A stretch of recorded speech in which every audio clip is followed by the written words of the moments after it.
Ethnic Tatars held protests in Ukraine's Crimea region ahead of this weekend's referendum to join Russia.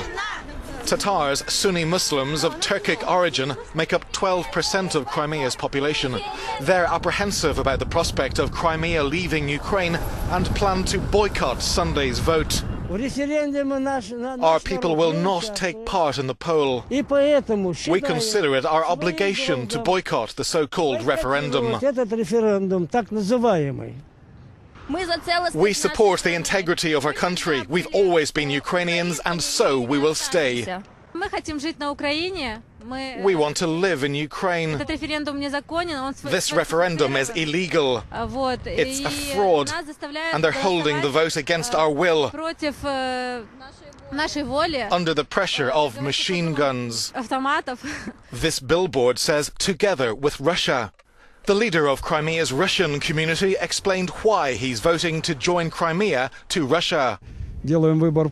We chose Russia from a necessary defense point of view. The Russian Federation protects us. In Crimea, everything is calm. There are no worries, and people are mostly happy. And that is, above all, because we feel safe under the protection of the Russian Federation. Despite intense international pressure, Russia has not stepped back in what many say is the gravest security crisis in Europe since the Cold War.